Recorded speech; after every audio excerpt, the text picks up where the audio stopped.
Hello, welcome. I'm gonna turn the light on so we have some lights. Welcome. My name is And Glenda, I'm Brett. and we are here about mindful eating. And this is not a diet, it's about finding a nutritional lifestyle that fits you, that you like, that you enjoy.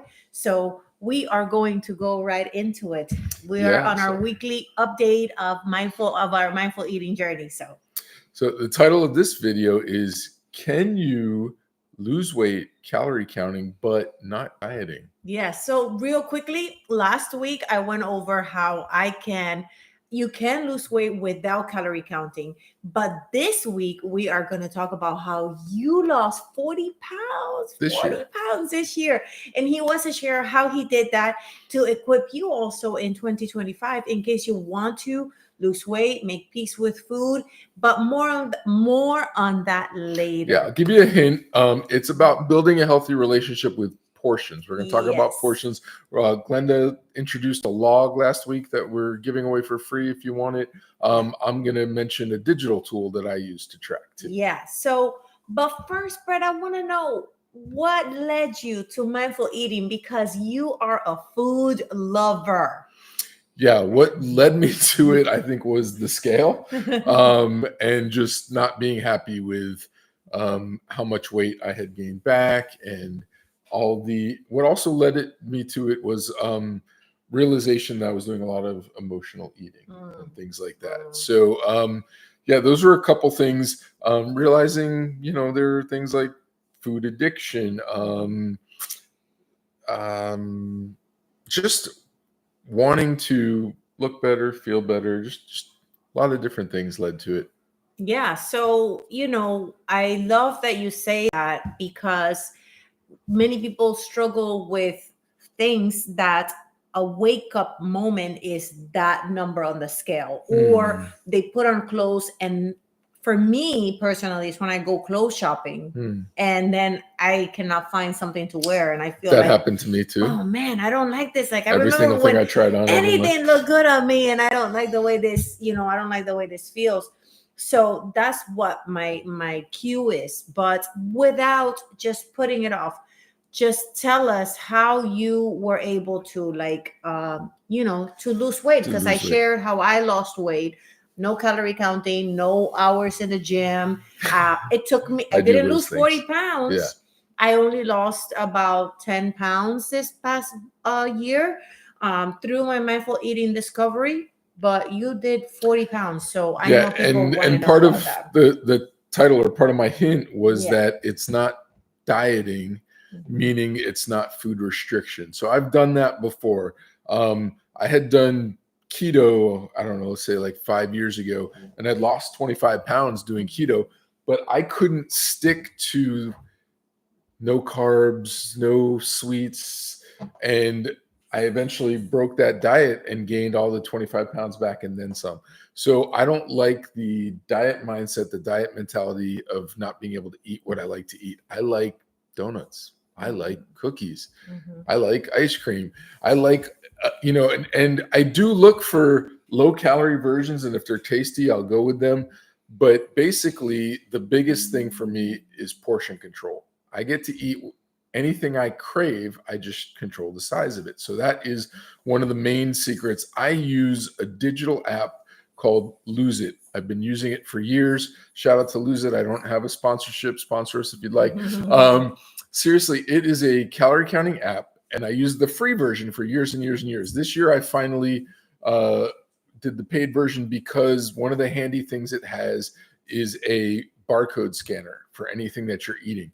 I eat a lot of packaged food from the stores because it's easy for me to count the calories. I flip it over, I see how many calories on the back, easy for me to track. So scan the barcode and it immediately puts the number of calories into my app. So, yeah, did you I want was to say going to something? say that I have used that app. And even though I didn't count calories this past year, I was trying to build a healthier relationship with food. I did count calories for many years. We've been using this app for 10 plus years. Yeah, I hadn't been using it, every Like single on and time, but off, on on and and off. off Yeah, for the last 10 years. right. That app has been our And go-to. and by the way, so I had used it a while back, lost 50 pounds Right. originally had some issues in the family, and some family members passed away. And while I was taking care of them, um, I went into a lot of emotional eating, and it was like a 2-year journey where I gained back the 40 of the 50 pounds that I had lost. And so that's when I made the decision this year to take back control. So I'm going to jump into some tips of how I did this. The first one I kind of already mentioned is don't try to completely cut out the foods you love. Instead, have small controlled portions. I'm going to give some very specific examples for you guys.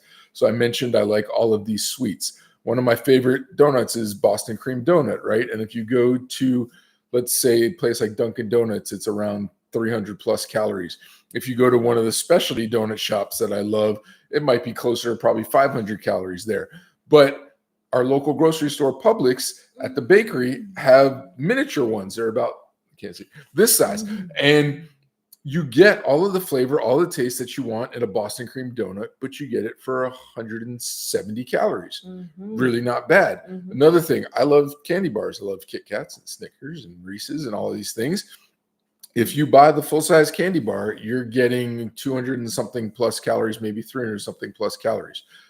I get the fun size or the miniatures. I go to, let's say, Dollar Tree a lot where they give you the packages of the miniatures. So I can eat a Snickers this size for 80 calories instead of eating the full-size bar. And so I'm allowing myself to have things every day that I enjoy and I love. So don't try to cut those foods completely, because then you end up binging and overeating. I never have to feel like I need to cheat or binge or overeat because I'm giving myself everything I want every day, just in smaller portion. Okay, I'm going to jump right ahead to number 2, unless you have something. No, go ahead. Okay. I'm gonna ask you after. So I go with the calorie counting budget. The app helps me with that. You set a goal weight, you enter your stats. It tells you what your budget for the day is. If you are going to do calorie counting, and if you're going to go over your budget, this is an important tip. Don't stop logging the calories. Back when I had done this previously, if I realized I was going over, I was like, oh, well, and threw my hands up and just kept eating and eating and eating the rest of the day. If you keep logging, even though you go over your budget, you're still mindful. And yes, you'll go over your budget. There have been days I went 1,000 calories over my budget, but I kept logging. If I hadn't logged, I might have eaten 2,000, 3,000 calories over my budget that day. But because I kept logging, it kept me accountable. It kept tracking.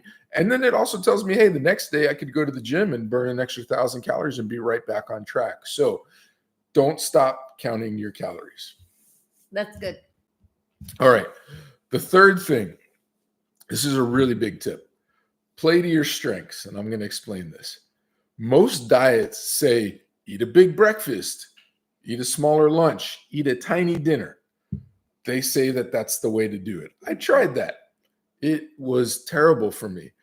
I would be starving after dinner, and I'm trying and fighting and feeling terrible, and I would end up breaking it, eating all this food before dinner, and then the whole thing is out the window. What if, for me, I played to my strengths, I did it reverse? I woke up in the morning, I don't have breakfast, I just have coffee. It gets to lunchtime, I have a smallish lunch to help with the hunger, and some snacks maybe, but I'm counting calories during the day. Maybe I have 100 calories, 200 calories for breakfast max, 300, 400, 500 calories for lunch max. I save 1,000 plus calories for dinner and dessert, and I eat my face off at dinner time and feel so full and satisfied. It's so easy to go to bed on a full stomach and not have to fight hunger pains. It's the same amount of calories in a day, but I eat them almost all towards the end of the day instead of at the beginning of the day. Totally works for me. So that's what I mean by play to your strengths and what works for you. Glenda. I love that you said that, play to your strengths, because this is the thing. So we tried for years to eat the same way, and we have different strengths and different weaknesses, and what works for him didn't work for me. So I don't do that, because right now it's 9 o'clock at night. I cannot go to bed with a full stomach. So I feel a little bit hungry, but I already found a couple of things that I will have. A drink. I am not going to chew food where my stomach is going to feel bloated, whereas bread can do that. So my strength is eating in the morning, being fully satisfied, because if I can eat in the morning, then I'm not gonna spend all day snacking through. I'm gonna eat. And if I want something right now, I'm gonna wait and say, you know what? I'm gonna have it in the morning. I can wait. And that helps me to develop my own self-control. So I love that you said it the way that you said it, to play to your strength. Right, because you That's your stop strength. eating around 5, 6 Around 5, o'clock. 6 o'clock, I stop eating. It's just like she said, it's 9 o'clock at night. I just finished eating about 15 minutes ago. Yes. I had like a 900 calorie barbecue chicken and pineapple bacon pizza. Mhm. And I had another like probably 250 calorie Christmas cookie on top of that. So I ate well over 1,000 calories at dinner time, but checking my app, I'm Yeah. still 100 calories under budget for the day because of how little I ate leading up to my dinner time. And it's not killing me. Like Yeah. I'm not fighting hunger during the day. If I want a snack, I have a snack. There's tons of low calorie snacks that I can eat during the day. Sometimes I eat turkey jerky. Sometimes I eat carrots. I can eat. This morning for breakfast, I had some Velveeta cheese and a banana. Lunchtime, we actually went to a great restaurant. I had a quesadilla and a tostada, but even those are mostly meat and not a lot of bread and wasn't a lot of calories. So, yeah, I'm going to keep moving here. Yeah. So play to your strengths. Yes, let's see. Okay, this is another good one. Plan ahead. If I know there's a day that I'm likely to go over calories, like think Thanksgiving, think Christmas, since we're in this time of year, then I schedule time to work out before or after to budget those extra calories. If I go to the gym for um, typically, I do at least an hour, and I'll go on the Stairmaster because that helps me burn the most amount of calories. Because it's going and going, I got to keep up with it. I can burn 600, 700 calories on the Stairmaster an hour. If I stay at the gym for close to 2 hours and do other stuff, I've left the gym burning 1,000 calories before. So that's huge. That's like 50% or more of my budget for the day. So I can increase the amount I'm going to eat in a day for spending 1 to 2 hours at the gym. So that's a strategy that I'll use on days that I know I'm going to go, I'm going to eat extra, and it's okay. It still fits in my lifestyle. Just planning ahead. So that's what I mean by plan ahead. Other things I've done to plan ahead is carry snacks with me. So if I'm going to be out for the day and I know I'm going to be hungry and tempted, I can keep a pocket full of butterball turkey jerky that are only 20 calories, a little tiny stick, and every periodically I'll pull one out and eat 20 calories, and it satisfies me, and I can fight off wanting, a cheeseburger or something else type of thing. So planning ahead is huge. Okay, my last big tip. This is big too because I used to do this when I was in my younger days, and I've heard other people say this. They do cheat days, and I mentioned this before. Don't derail your progress with a cheat day, at least not the way I do it. I don't ever have to have a cheat day because I am never limiting myself from the foods that I want on a daily basis. People want cheat days because they're not eating donuts or cookies or candy bars or any of the stuff that I really like to have. So they will go crazy on a day and have thousands and thousands of extra calories. And then they're basically spending the whole week trying to kind of make up until their next cheat day again. And it's a vicious cycle. You're not losing weight that way. But if you do it my way and say, oh, wow, I'm craving a candy bar. But instead of having a 300 calorie candy bar, I'm going to eat a little fun size one that's 70 calories and get all the taste and flavor and know I had a candy bar and know that tomorrow I can have one again. Then you don't have to derail yourself with a cheat day and do thousands and thousands. I tried that once on, I think it was a Super Bowl. And I didn't eat enough calories to change the scale the way it changed. But one day of eating that way, my weight shot up like 5 to 7 pounds in a day from all the just however your body reacts. I don't know how weight works sometimes, but it took me like 2 weeks to make up for that one cheat day. And it was ridiculous. So I was like, no, never doing cheat days again. Yeah. We definitely don't do cheat days. Cheat days is cheating is disrespecting yourself. When you have a cheat day, you're disrespecting yourself. You also, so we're talking about a mindful eating lifestyle, right? This is something we want to do. We want to be eating this way. So we don't have to cheat on ourselves because we found a way that works right. without having to cheat. So I never have to cheat because I'm not restricting myself. Glenda Right. doesn't necessarily have to cheat because she's eating the way that makes her feel better. Right. Exactly. And the foods that I like. So that's another thing. Besides playing to your strength, is playing to your likes and your wants and your needs. Because Brett can eat all of the stuff that he eats. He has no digestive issues. He has a very strong stomach. And I can eat all of the stuff that he eats and not get sick. So I eat to my strengths. But am I depriving myself? No, because if I want to have one of those things, I can have it knowing that this might not necessarily make me feel well. And either that'll remind me, you know what, this is why I don't have this, or you know what, it didn't affect me today. I'm okay, and I can just continue on with my regular, but I didn't deprive myself from having whatever it is. So absolutely. So whatever your strengths are, the one of the biggest takeaway from mindful eating is we remove the mindless eating. Yeah. We remove, like, with your way of eating, you are tracking, you're playing to your strengths. You know that the tracking is good for you. That habit, that way of keeping up with your food helps you. Whereas my way and my boundary of not eating after 5 is my way of keeping up. So for you, it might be different, but you have two different ways here that you can try what works for you. And you can start that with a digital journal that we have crafted based on the questions that helped us. These are prompting questions to help you discover what those strengths are, what your likes are. Are you emotionally eating? Do you have a medical reason why you're overeating? Maybe you need medication to address this, or maybe you need to just spend some time, perhaps with God, to Processing your processing emotions. your emotions, with a professional even.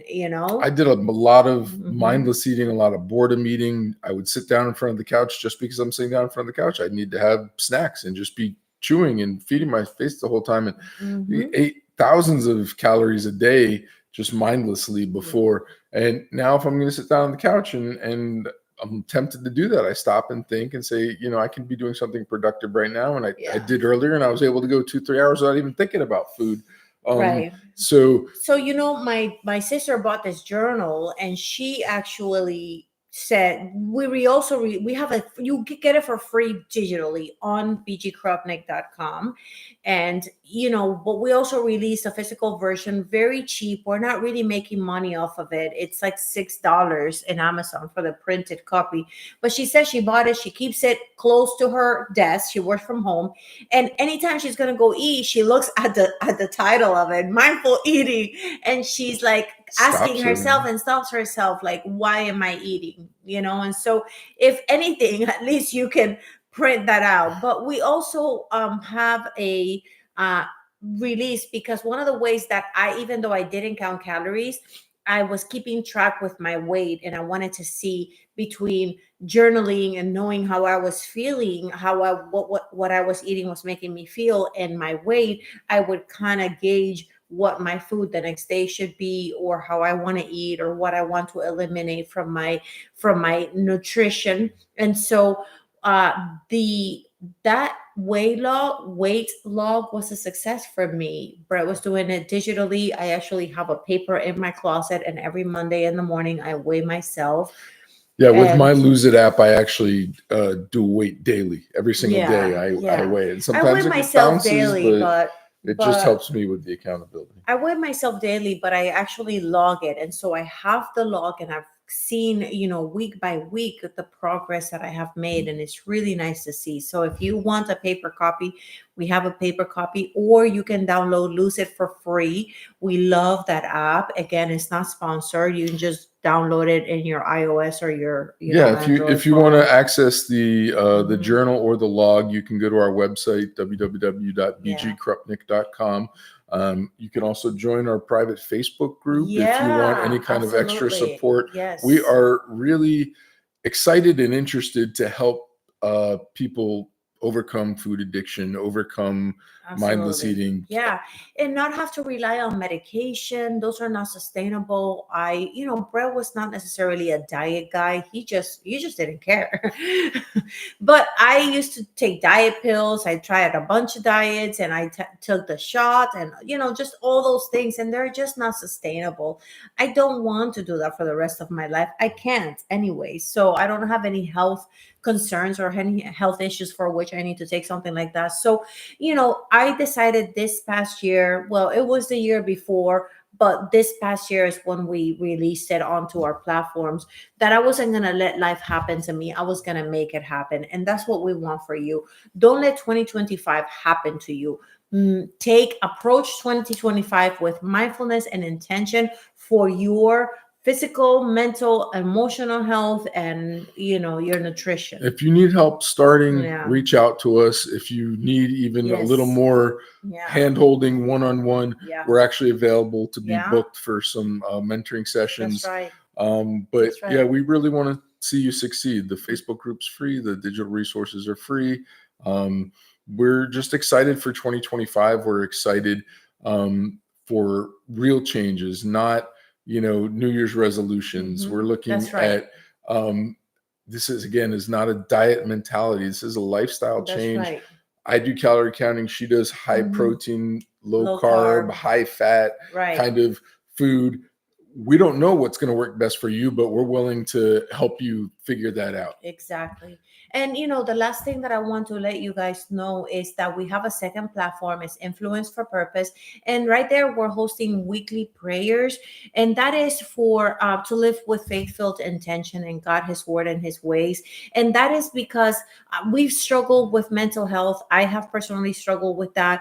Brett has been my support through all the years that I went through that. And so we want to extend that to everyone else. But I've also struggled with addictions to substances, We've other types overcome of things. addictions, Yeah. absolutely. In Overcome the past. addictions, Yeah. personal issues in our relationship. And so we have that platform specifically for that. And every Friday morning, we are praying for people to have courage, strength, and these just very much needed times, as well as whatever requests we get. People send us requests, and so we unite in prayer. So you're welcome to unite with us. But before we go, we want to pray for you and your 2025, that you make this a year, a purposeful, mindful eating year, so that you can have a healthy body, but a healthy mind and a healthy that the spirit. year doesn't happen to you, but that you take control this 2025. Absolutely. So do you want to end with Yeah, a prayer? of course. All right. Father, we thank you so much for the privilege and honor of this platform and just being able to share our story with whoever may be watching, listening, and that we can just help each other, lift each other up, build each other up, be encouragers, help people get breakthrough in areas that they're struggling with, whether it's food addiction or any other type of addiction, or just anything that's going on with their health, where we can just help them be free and be the best version of themselves. We just want to be that support for other people. Lord, we're just praying for whoever's watching this, that they be blessed, that they be strengthened and encouraged, that they start if they haven't started yet, that they continue if they've already begun, that they can see success and just just be happier with themselves and how they're doing, and that they can really embrace their purpose and move forward powerfully. And we just thank you and we love you, Lord. In Jesus' mighty name we pray all this. Amen. Amen. Make sure that you are subscribed if you aren't, and we'll be back here next week with updates. And just follow up. Let us know if you have any questions. All the information will be below. And let God bless your day.